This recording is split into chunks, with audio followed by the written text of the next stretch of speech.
से चल रहा है। और सबसे ज्यादा दिक्कत यहाँ पर आती है कि समाज के लोग हर अच्छे कार्य को भी राजनीति से जोड़ लेते हैं। अगर हमारा कहीं अड़ोस पड़ोस में किसी से मतभेद किसी भी बात पर हुआ कि यार नीम की पत्ती ज्यादा गिर गई है, यार तुम झाड़ू नहीं मारते हो, तो इन सब चीजों को देख करके माने आपस में मतभेद कर लेते हैं, जबकि ये प्रकृति की चीजें हैं। आज हमारे नीम के पेड़ की दूसरे के घर में गई तो दूसरे के पेड़ की हमारे घर में भी आई, तो ये इन पर कोई चिंतन मंथन ज्यादा न किया जाए।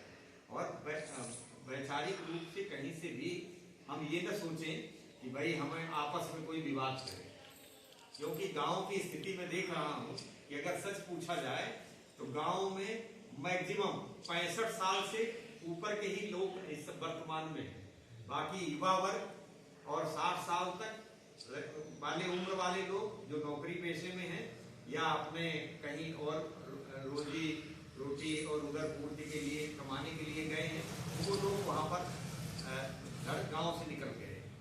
सभी गांव अपने उमरावों के लगभग 150 गांव हैं। 150 गांव में से हमने लगभग 70-80 गांव का स्वयं भ्रमण किया है। और उस दौरान पर हमने पाया है कि बड़े बड़ी हवेलियां और घर पड़े हैं उजड़े हुए, वहां पर रहने वाला कोई नहीं है। तो ये परिस्थितियों पर अगर हम भविष्य के लिए सोचेंगे नहीं तो आने वाले समय में यहाँ पर कोई दूसरा आकर के कब्जा कर लेगा और हम कुछ नहीं कर पाएंगे। तो जितने लोग बचे कम से कम वो एक दूसरे के साथ सहयोग करके, सहयोगी भावना से, कि अगर कोई संकट आए तो कम से कम हम एक साथ एक दूसरे से बात कर लें, मिल लें। अगर कोई किसी का स्वास्थ्य गड़बड़ है तो कम से कम उसको सांत्वना दें। किसी भी तरह का कोई सहयोग है तो हम करें, ऐसी भावना लेकर के चलें।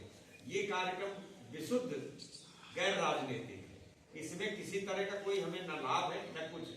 अब हम इसलिए कर रहे हैं कि भाई हम 60 साल तक हमने अपने जीवन काल में नौकरी की, उसके बाद में अगर फिर भी हम समाज का जो दायित्व है वो नहीं निभा पाए तो आने वाले समय में कोई जानेगा नहीं उमराव है।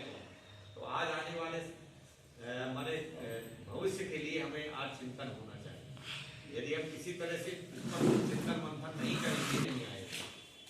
और सामान्यतः मैं देखा करता हूँ, एक उदाहरण मैं इसलिए दे रहा हूँ, एक जगह अपन स्नान करने के लिए गए, बहुत गंदगी थी, तो कब से हवन करेंगे, उसके बाद में सब लोग प्रसाद।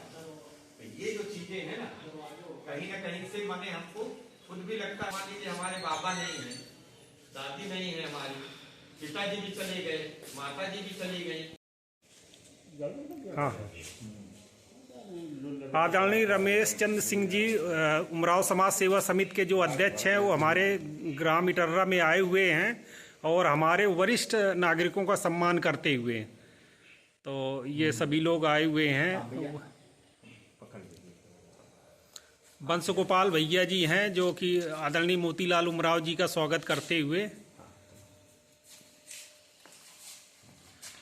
ये आदरणीय राम बाबू उमराव जी हैं जो आदरणीय ओम प्रकाश चाचा जी आए हुए हैं कंठीपुर से, उनका स्वागत करते हुए।